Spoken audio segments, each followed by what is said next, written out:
কিছুটা একটু পরে করি। আমরা আগে করি কি কেপি ও কেসির মধ্যে সম্পর্ক, তাই না? আমরা কেপি কেসি নির্ণয় করে ফেললাম। তাহলে কেপি ও কেসি এর কি সম্পর্ক, রিলেশন, তাই না? আচ্ছা দেখো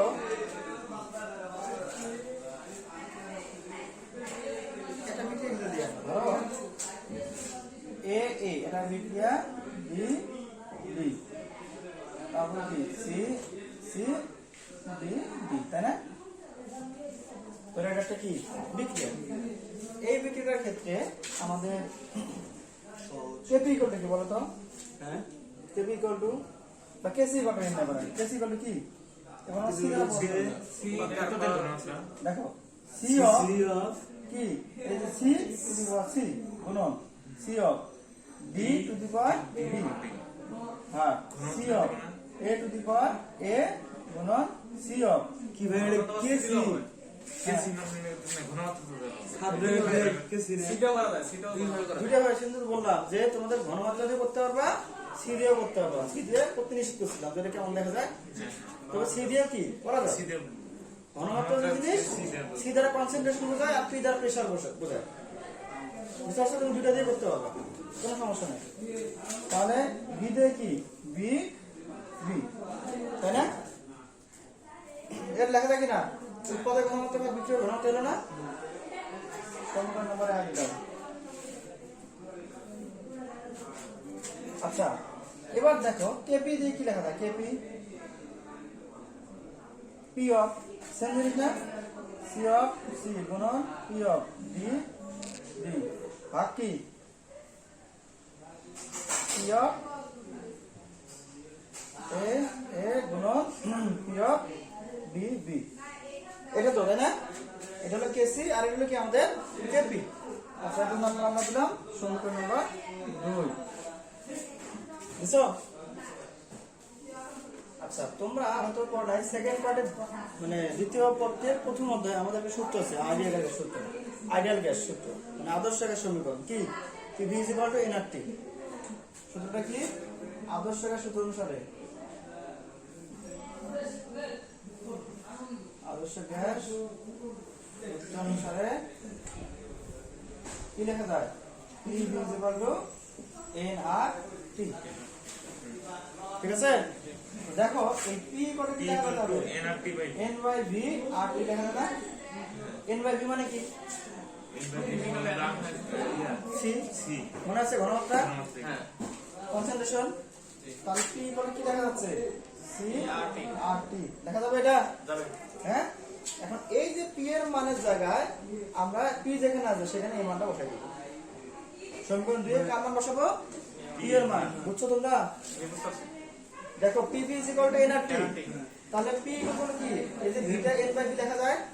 এন বাই ভি বলতে আমরা লিখলাম না C equal to N by V. Mole সংখ্যা আয়তন ঘনমাত্রা কি? মোল ভাগ আয়তন। তাহলে যে মোল ভাগ আয়তন মানে কি? ঘনমাত্রা সি। তাহলে সি আর টি লিখলাম আমরা এটা। তাহলে দেখো তাহলে কি হবে আমাদের? এটার ক্ষেত্রে আমরা লিখতে পারি কি সি আর টি, নিচে হলো সি উপরে হলো সি, দেখা যায় না? তারপর পি এর জায়গায় কি লিখবো? সি আর টি, নিচে হলো ডি উপরে হলো ডি, দেখা যায়? তারপর নিচে দেখো আমাদের আর কি আছে? সি আর টি কি এ টু দি পাওয়ার এ গুণন সি আর টি কি লেখা যায়? বি বি লেখা যায়। এটা দেখা দেখা যায় কিনা এটা?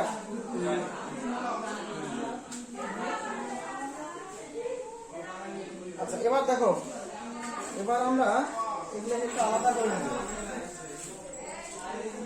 সেটা হলো যদি আমাদের এইভাবে লিখি, দেখো সিটাকে আলাদা করে নিলাম। ধরো সি লিখলাম সি টু দি পাওয়ার কি লেখা যায়? সি সি সি দেখা যায় এটা? এটা বড় করে নিলাম এটা গুণন আর টি এর পাওয়ার আর টি এর কি আছে?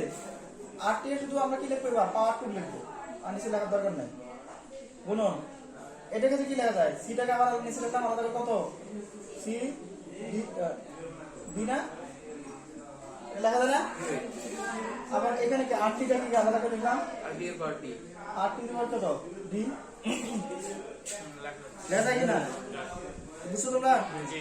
তাই যদি হয় তাহলে দেখো নিচে আবার কি আসে আমাদের এটা সি এ এ লেখা যায় না, তাহলে কি আর টি টু দি পাওয়ার কত এ গুণন C B B R T to the power B দেখা যায়। আচ্ছা এবার আমি সি গুলোকে এক পাশে নেবো আর আর গুলোকে আরেক পাশে নেবো, তাহলে দেখো কি লেখা যায় সি অফ সি সি দেখা যায় না গুণন C of D D R R T to the power C R R T to the power D, তাহলে কি লেখা যায় R T to the power C plus D লেখা যায় না। গুণের সময় পাওয়ারগুলো যোগায় কিনা একই জিনিসের, দেখো বুঝলা কিনা, বুঝো নাই?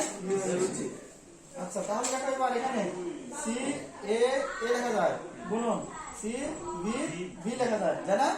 এর কি হবে আর টি টু দি পাওয়ার কত হবে এ প্লাস বি দেখা যায়। আচ্ছা তাহলে দেখা যায় এই যে এই মানটুক যে আছে সি সি এটা কি কেসির সাথে মিলে গেছে না, তাহলে এইটুকু আমরা কি লিখতে পারি এইটুকু কেসি, তাহলে কেসি লিখলাম। এখন আর টি টু দি পাওয়ার এটা আর নিচে হলো এটা একই জিনিস পাওয়ার গুলো কি হয়ে যাবে বিয়োগ হয়ে যাবে না, তাহলে আর টি টু দি পাওয়ার কি লেখা যায় C plus B minus A plus B দেখা যায়। আচ্ছা আচ্ছা এইভাবে দিলাম আমরা দেখা যায় না। তাহলে দেখো এটা দ্বারা কি বোঝাইলো, তাহলে কেপি ইজ ইকুয়াল টু হলো আমাদের কত কেপি ইজ কত হলো বলো কেসি ইনটু আরটি এর পাওয়ার হচ্ছে R plus B minus A plus B.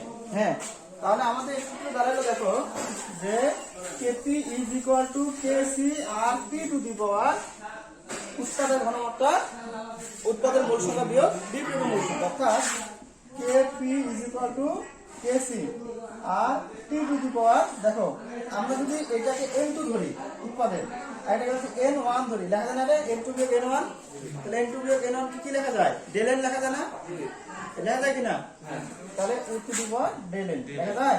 এইটাই হলো আমাদের সেই বিখ্যাত সমীকরণ কেপি আর কেসির সম্পর্ক, মানে উৎপাদের মোল সংখ্যা বিয়োগ বিক্রিয়কের মোল সংখ্যা। এটা কি উৎপাদের মোল সংখ্যা না দেখো তো সি আর ডি, তাহলে উৎপাদের মোল সংখ্যা বিয়োগ বিক্রিয়কের মোল সংখ্যা পাশে লিখে নিতে পারো যে ডেল এন ইকুয়াল টু উৎপাদের মোল সংখ্যা del n equal to n minus n n two বিয়োগ n উৎপাদের মোল সংখ্যা উৎপাদের মোল সংখ্যা বিয়োগ কি বিক্রিয়কের মোল সংখ্যা বিক্রিয়কের মোল সংখ্যা দেখছো, উৎপাদের মোল সংখ্যা বিয়োগ বিক্রিয়কের মোল সংখ্যা ক্লিয়ার।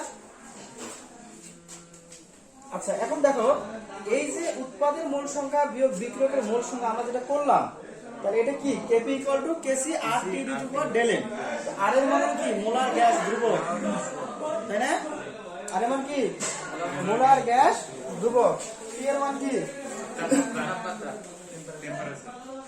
এটা হলো টেম্পারেচার তাই তো।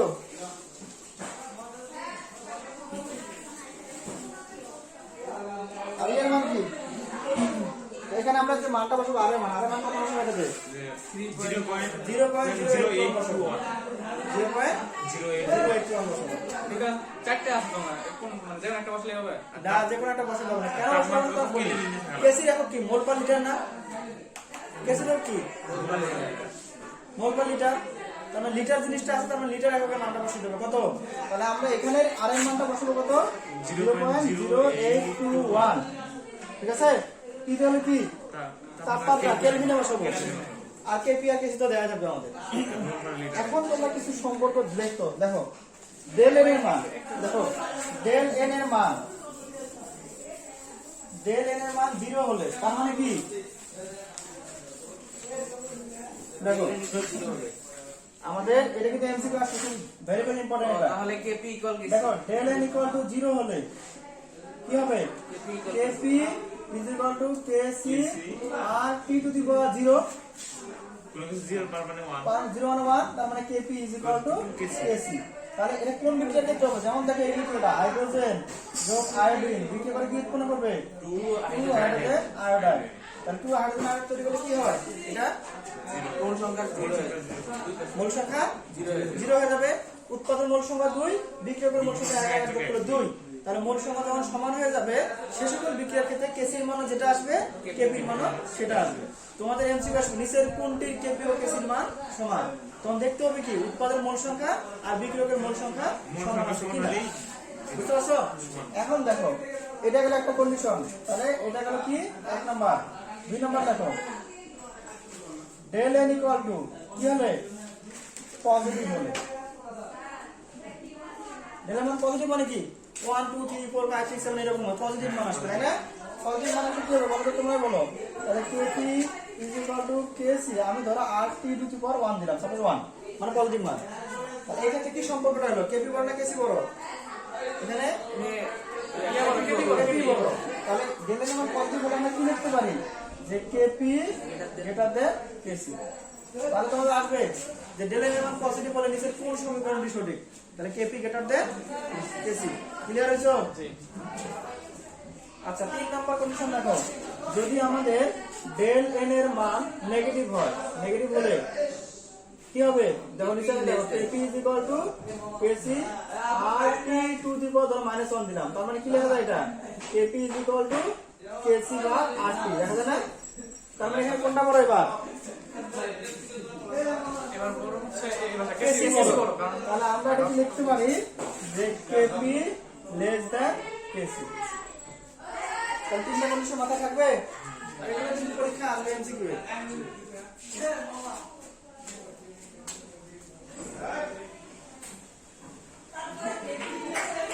ঠিক আছে? আচ্ছা তাহলে আমাদের এপি এবং কেসি এর কি হয়ে গেল সম্পর্ক হয়ে গেল। ওকে ক্লিয়ার তো সবাই নাকি?